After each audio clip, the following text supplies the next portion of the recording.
Soeharto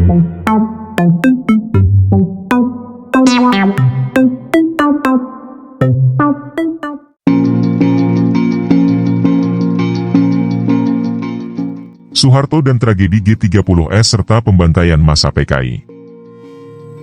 As long as there is still one communist in Indonesia, I think we still have a military operation against this one person.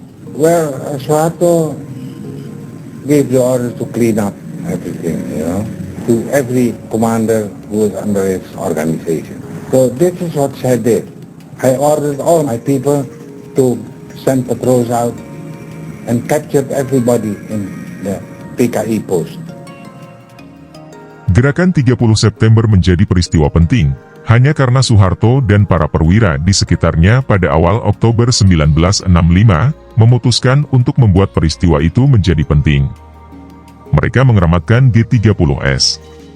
Maksudnya, mereka berikan arti penting yang lebih besar dari yang sebenarnya termuat dalam gerakan ini. Mereka menggunakan G30S sebagai dalih untuk membenarkan langkah-langkah yang memang sudah mereka rencanakan lebih dulu terhadap PKI dan Presiden Soekarno. Mungkin personil militer dan orang-orang sipil yang bertanggung jawab terhadap teror itu, terus-menerus berbicara tentang G30S, untuk menghalangi pembicaraan mengenai kejahatan mereka sendiri. Mungkin mereka melebih-lebihkan sifat jahat G30S dan PKI untuk menenangkan batin mereka sendiri. Ketika mereka mengakui terjadinya pembunuhan massal, mereka mengatakan, G30S lah penyebab terjadinya pembunuhan. Seakan-akan kematian ratusan ribu orang dan penahanan terhadap 1 juta lebih lainnya, merupakan tanggapan tidak terhindarkan, yang setimpal dan alamiah. Inilah narasi penyalahan korban yang selama ini terpatri sebagai ajaran umum. Sebagai dalih, G30S sepadan dengan pembakaran Reichstag, gedung parlemen Jerman, yang oleh Hitler digunakan sebagai alasan untuk menghancurkan Partai Komunis Jerman pada awal tahun 1933. Polisi Berlin memastikan temuan bahwa api di dalam ruang utama gedung tersebut disulut oleh seorang radikal Belanda, yang baru masuk kota 10 hari sebelum peristiwa itu terjadi. Tapi Hitler, bahkan sebelum mendengar hasil temuan polisi, sudah memutuskan bahwa pembakaran gedung parlemen itu merupakan awalan pemberontakan nasional Partai Komunis. Dalam jam-jam pertama setelah api menyala pada pagi 27 Februari, polisi mulai menangkapi orang-orang komunis. Tokoh-tokoh Nazi menyatakan bahwa mereka melihat para pembakar gedung bersama tokoh-tokoh komunis sebelum memasuki gedung, dan bahwa partai merencanakan membakar lebih banyak gedung lagi, meracuni dapur umum, menculik istri dan anak-anak pejabat pemerintah, dan menyabot jaringan listrik serta kereta api. Kepada kabinetnya Hitler mengatakan, 1 hari setelah kebakaran, secara psikologis sekarang sudah tiba waktu yang tepat untuk konfrontasi. Tak ada guna menunggu lebih lama lagi.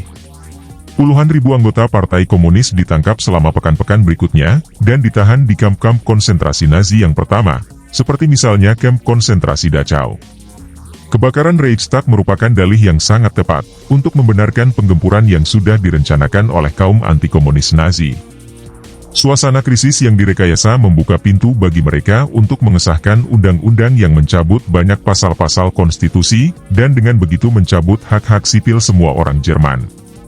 Ada banyak kemiripan antara G30S dan kebakaran Reichstag, yaitu keputusan yang sudah ditetapkan sebelumnya untuk menyerang Partai Komunis, propaganda yang membesar-besarkan bahaya yang datang dari partai, penahanan massal di kamp-kamp konsentrasi, keadaan darurat bikinan yang dimanfaatkan sebagai saat untuk merebut kekuasaan diktatorial.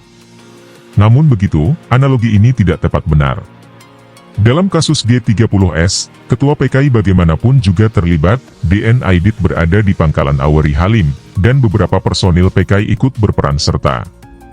PKI tidak dapat dibebaskan sama sekali dari hubungannya dengan G30S, seperti halnya Partai Komunis Jerman dibebaskan dari peristiwa kebakaran Reichstag.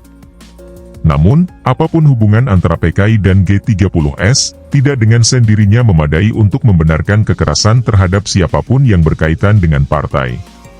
Soeharto menjalankan pengambil alihan kekuasaan negara di balik selubung prosedur hukum. Ia menyembunyikan kudeta merangkaknya sebagai tindakan murni konstitusional dengan restu Soekarno, untuk menggagalkan KUP PKI.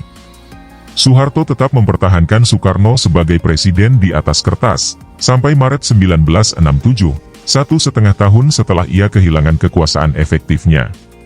Soekarno mengeluarkan protes lisan, tetapi kata-katanya tak berdaya, karena sejak pekan pertama Oktober 1965 militer telah menguasai media massa. Ia bahkan kalah dalam memberi nama peristiwa itu sendiri. Sebagai usaha menghentikan media massa yang menggunakan sebutan konotatif Gestapo untuk G30S, maka pada sidang kabinet 9 Oktober 1965, Soekarno mengajukan sebutan Gestop sebagai akronim dari gerakan 1 Oktober. Media yang telah dikuasai militer tak acuh kepadanya, dan tetap bersikukuh dengan sebutan Gestapo.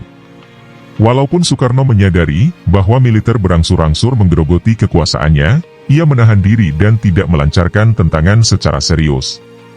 Alasan mengapa ia mau memainkan peran yang dirancang Soeharto untuknya, masih sulit dimengerti. Jika kita menyimak pidato-pidatonya, tampak bahwa Soekarno terutama mengkhawatirkan Indonesia akan dipecah belah oleh apa yang disebutnya kekuatan-kekuatan imperial, kolonial, dan neokolonial, gabungan musuh bersama yang ia singkat menjadi Nekolim.